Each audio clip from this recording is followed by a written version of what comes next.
Waka, what's up, and welcome back to the channel for yet another FC Finch review. And today on the table, we are back at it with, I guess, kind of Eagle Moss. We're looking at the company that basically is picking up the collection, and today on the table, we have the brand new Fanhome U.S.S. Titan NCC-80102-A, as it was seen in Star Trek Picard Season 3. So, yeah, real quick deviation. For those that don't know, Eagle Moss went out of business a few years ago. In fact, I started reviews after they went out of business, and all hell kind of broke loose, and now this is the company that has essentially picked up what is the kind of new Eagle Moss collection, Fanhome, and they offer a bunch of other build such and such item programs, and now they have a monthly subscription to be collecting an official Starships collection. Now, as I understand it, and again, if I don't know to understand everything,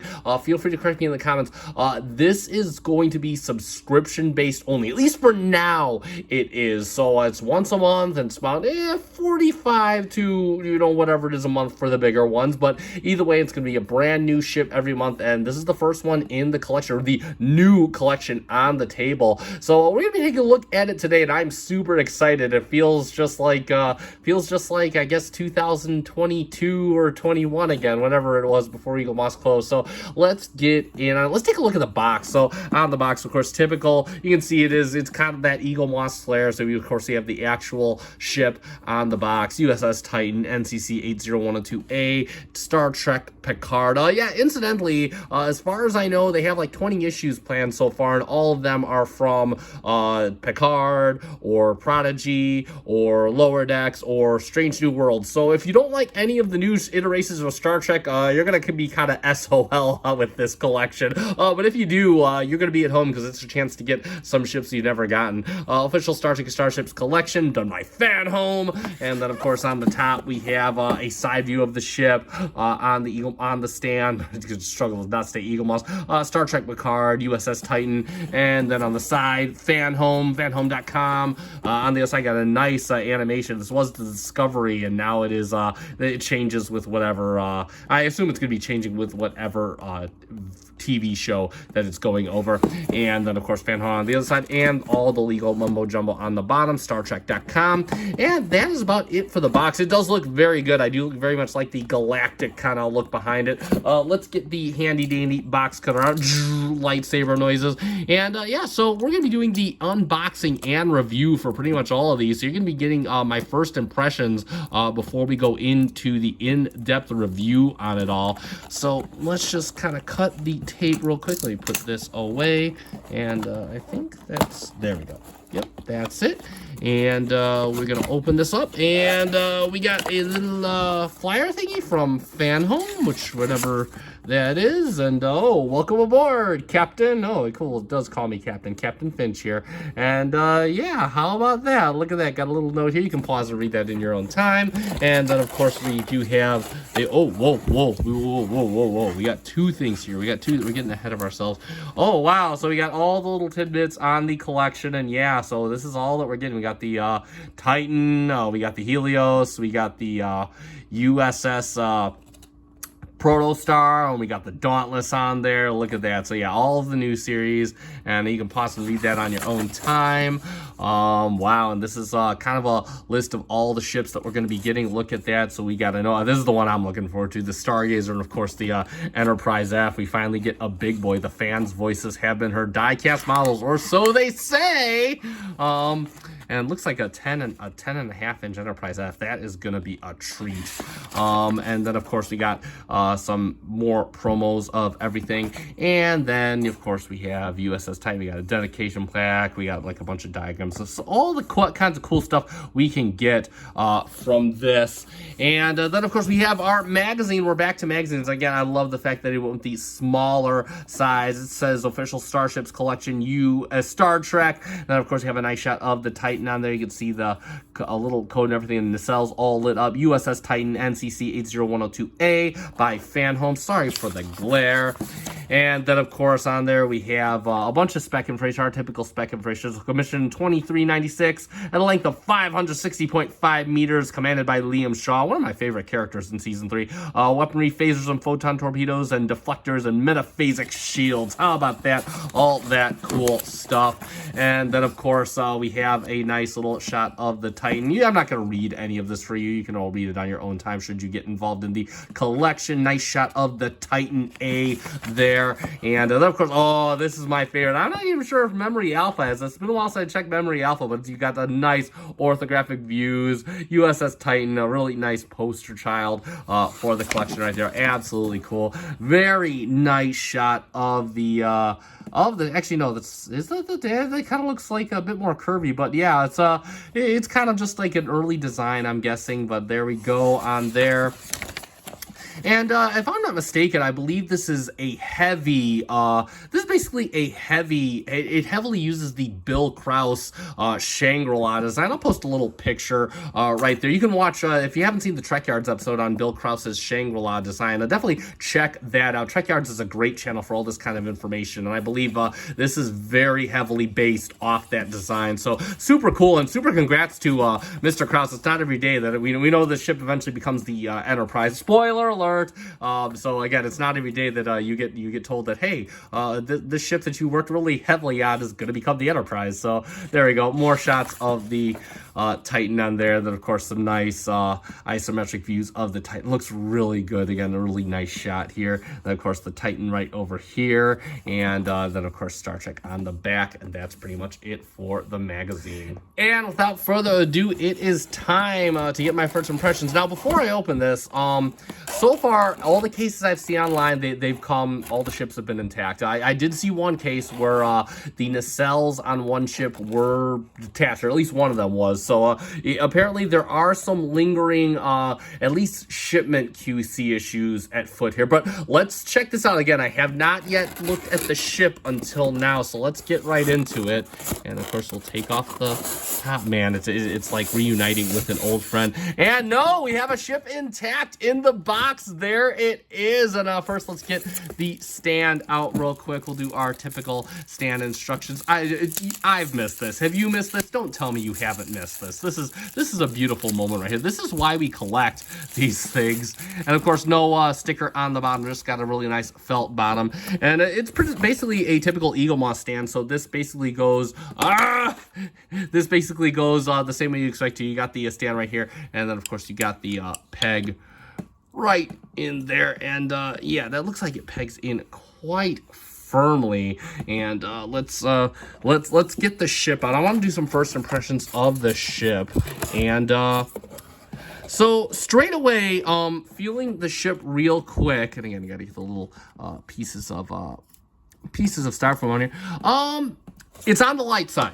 It is. I'm gonna move the box out here. It's on the light side, so I will not lie to you there. But it does feel very good. I mean, it feels like it's made of a lot of durable plastic. It just doesn't feel like there's any die cast. Let's get this in. And you had a bit of technical difficulty there, but let's get this in the stand. So all you're gonna do is you're gonna take the stand. You got the little jaws, and they're just gonna come around towards the back of the. Do you still call this a saucer section, or like a 3/4 saucer section at least? And we'll put my little stand piece there, and there it is. They're just sitting on the stand, and it looks like it is kind of raised the camera, but it looks like it's kind of pointing up and getting ready to go off into outer space, as you would expect it to. But let's get it off the stand. Let's get in real deep on this model. Let's take a good look at it. Move the stand off the table, and I will say this is beautiful. It doesn't have the weight like I was expecting, but it is a very beautiful model. Let's do what we usually do. Let's check our nacelle alignment, and yeah, that looks good. That looks good. It doesn't, the nacelles look nice and straight from the side. I can't see the one. It looks really, really good. Let's get it from the back real quick. Let's just take a quick look from the back, do our kind of pseudo orthographic views. And yeah, no, they look really, really good. Get in, again, you got some really nice Aztec, and you got some nice weathering too. It looks like it's been in some scuffles. It looks like it's had its bout with the Shrike already. As I understand, this is supposed to be a relatively new ship at the time Shaw is is in command of it. NCC-80102-A, U.S.S. Titan, very clear, very visible up front. You do have some nice window detail done in a very nice eggshell blue. It looks glorious. Got the sensor dome on top of the bridge and tons of molded detail. All these panels around the bridge. Looks like it's got like a tactical belt around the bridge on it. You have a little sensor dome done in very nice white paint. One thing I want to point out, you do have, if you remember Eagle Moss's window misalignments, you do have them back along here. You can see like the little pockets and the little eggshell blue for the windows. And so, yeah, same thing on the star drive section. And again, old habits die hard. You know what? My view on this, I don't care. I'm going to be looking at this from 5 feet away, so it doesn't bug me too much. But again, if you're one of those people that gets bugged, these issues are still prevalent. You do have some kind of running lights on the back here done in a very nice orange. Don't see a lot of orange, or like it's kind of like a copperish orange for the little phaser emitters, but you don't see too much kind of copperish orange, so it does look very, very good, kind of outlandish for an Eagle Moss model, and I quite like it. You do have some yellow right here with some nice copper outlining. This is really well done. Again, all the details on this are superb. Chef's kiss. Got the phaser strips right here along the edge. Looks like got a little kind of some shuttle or cargo bay detailing. It's outlined in red. You got like a little kind of a puke colored panel right here. It looks really superb. And then of course, again, more molded detail. Moving on to the back, you got orange for the impulse drive engines. It's painted in there. It looks superb. It looks absolutely glorious. I love it.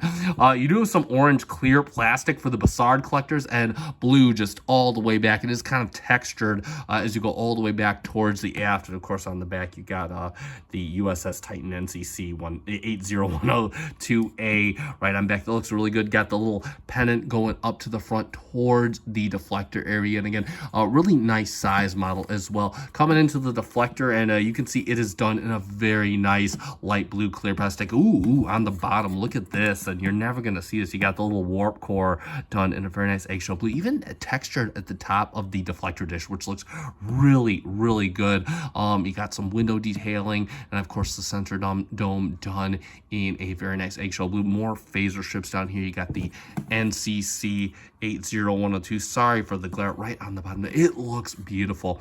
Bottom of the ship done very nice paneling down here. You got some yellow as well, and you got some panels going all the way down. And then of course we move on to the struts for the nacelles. They look really good. Again, more weathering detail. Looks absolutely beautiful. Got paneling all around here. Got some different colored panels. They got some variation in the design. Just tons of detail to go around here. Same thing for the other side. You can see it's got some kind of paneling down here with some darker grays, some lighter grays. It looks really, really good. Not 1 inch of this model. Oh, look at this.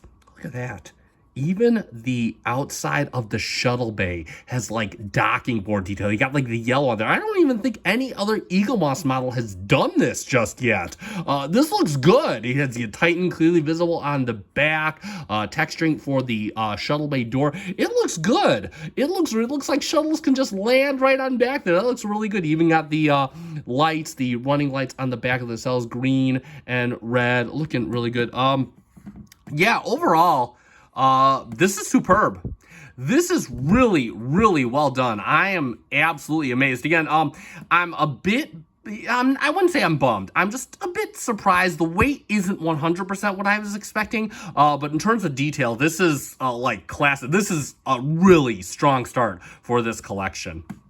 And we'll move on and do some comparisons, but before we get to the comparisons, let's just get a quick scale measurement here. And from the tips of our nacelles to the tip of the saucer section, we got about 8.5 inches of model here, so pretty substantial, quite a well-sized model. And then, of course, we'll bring in a standard-size Eagle Moss ship. Now, I have kind of cycled out and put some ships into storage, so we're just going to have to go with the U.S.S. Reliant standard model here. And, yeah, you can see that the Titan is definitely following the scale that Eagle Moss kind of left off with in terms of how they were sizing their ships. So we're definitely getting the bigger size of the models here.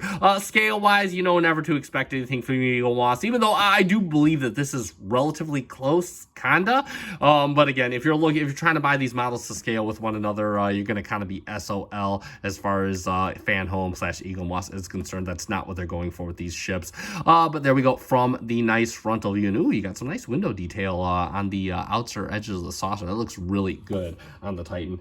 Get the Reliant off there, and we'll bring in, of course, we have to do it with the old lady, or her old self. It shouldn't feel like her old self, but it is. And this is the lower decks U.S.S. Titan, so we can see how they look together. We'll get them from the side view. And me personally, I'm probably going to be referring to the Titan A as the Shangri-La. I'm more a fan of the original Titan, but that's not to say that this isn't a really cool model and this isn't a really cool ship. It's just not the Titan to me, but it still is a very cool ship nonetheless. There we go from the front, so you can see how they look. And again, the Eaglemoss kind of left off with this size of model, so that's what you're going to be getting. And again, they look really, really good next to one another. And that's going to be pretty much it for our comparisons. And let's sum it up for the Fanhome U.S.S. Titan A, the first installment in their official Star Trek Starships collection.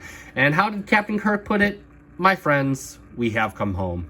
This model is spectacular. It's got tons of nice paint detail, nice weathering. I'm partial to the orange on the impulse engines, the clear plastic uses as well. I'm also partial to the orange on the Bassard collectors. Again, just hands down an absolutely stunning model. And now this is an extremely strong start to a collection. And again, if you are expecting one or hoping to get one at some point, have absolutely no reservations. This is a really, really nice model. If I had to nitpick about something, I would say it's not as heavy as I was expecting. It doesn't feel like there's any die cast in this. If there is, it's very little. It mostly feels like a really sturdy plastic, which isn't a bad thing regardless. Again, just don't be expecting too crazy heavy of a model. It still does feel really nice and substantial though. That being said, let's talk about the elephant in the room real quick. Now, as far as I know, and again, feel free to correct me in the comments, I don't claim to be an expert on any of this. This is going to be a subscription-based collection for now. And as far as I also know, all subscriptions, at least in the United States, are sold out, at least for this first run, or what I'm hoping is going to be just a first run. So I'm going to do these 20 ships, all subscription based. It's going to be on a ship a month, I am thinking, and that's how it's going to be. So if you did not get in on this collection, my suggestion to you is to go over to fanhome.com, get registered for the newsletter or whatever, or just kind of let them know somehow that you're interested in this new Starships collection, and hope for the best. And definitely I hope that they do another run of these ships, because this is a really awesome start to a collection. Of course, if you're interested in Eaglemoss ships in general, you could check out realmerch.com. I'll put a link in the description down below, both Fanhome and realmerch.com, so you can definitely get yourself in on some Eaglemoss model ships if you haven't already. This is real good stuff right here. That is going to conclude this review. So if you guys found this review fun and informative, let me know by hitting that like button down below. I appreciate it. It does help me out. I don't do Eaglemoss as often anymore, but I am going to be doing them quite a bit more, except we'll be calling them Fanhomes. So if you're not subscribed to my channel, consider subscribing, and we're going to be going through all 20 of the ships and maybe even giving a few away, but we'll see how that goes. And that being said, it is time to end. I have been FC Finch. Thank you so much for watching. Thank you for making me a part of your collecting journey. Live long and prosper, and God, it feels so good to say that.